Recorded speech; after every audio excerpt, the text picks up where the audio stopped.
اس دور میں چند ایسے واقعات پیش آئے جنہیں مستقبل کا مورخ لکھے گا تو اس کا کلیجہ پھٹ جائے گا۔ شام میں ایک بچہ زخمی ہوا حملے کے بعد، اسے اسپتال لائے تو وہ انٹرویو دے رہا ہے تو فوت ہو گیا ہے۔ اس بچے نے کہا میں اللہ کے پاس جا رہا ہوں اور سارا دکھ میں اللہ کو جا کے سناؤں گا۔ یہ کہہ رہا تھا کہ میں سارا دکھ اللہ کو سناؤں گا، جا کے فوت ہو گیا۔ ادھر عراق میں یہ واقعہ پیش آیا کہ خودکش حملہ ہوا، لوگ وہاں سے بھاگ رہے ہیں، جو بچ گئے ہیں وہ بھاگ رہے ہیں۔ تو اخبار نویسوں کی، صحافیوں کی یہ کوشش ہوتی ہے موقع کی تصویر بنائیں۔ ایک بچی بھاگ رہی تھی، اس کی چادر گر گئی، ننگے سر، جان کی فکر تھی، بھاگ رہی تھی۔ صحافی فوٹو بنانے لگا تو وہ بچی رک کے نہ ہاتھ جوڑتی ہے، کہتی ہے چچا میری تصویر نہ بنانا، میرا منہ ننگا ہے، میرے سر پہ چادر کوئی نہیں۔ کل میرے باپ نے اخبار میں تصویر دیکھی تو اس کا دل بڑا دکھے گا کہ اس کی جوان بیٹی کی ننگے سر تصویر آئی ہے اخبار میں۔ افغانستان میں واقعہ پیش آیا، ایک بچی کا ہاتھ زخمی ہوا، ہسپتال لے کے گئے، ڈاکٹر نے کہا یہ ہاتھ کاٹنا پڑے گا۔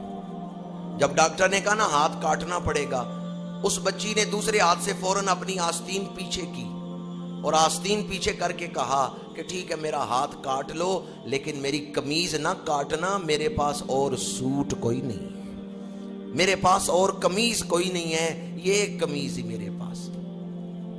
ایسے حالات اس دور میں پیش آئے۔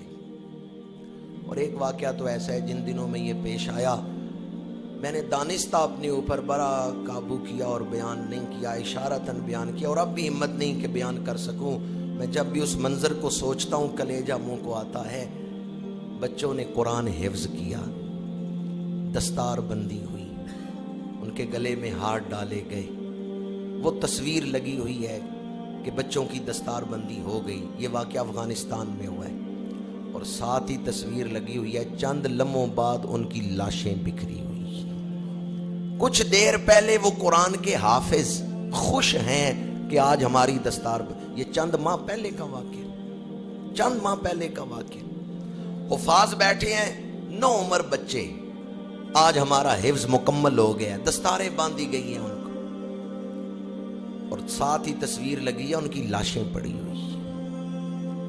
ان بچوں کے معصوم چہرے دیکھ کے کہ کتنی خوشی تھی قرآن کے حفظ کی، اور پھر ان کی لاشیں دیکھ کے کلیجہ پھٹتا ہے۔ اس کے پیچھے کون ہے؟ اصل میں جنگ شیطان اور انسان کی ہے۔ ہم کہتے ہیں نا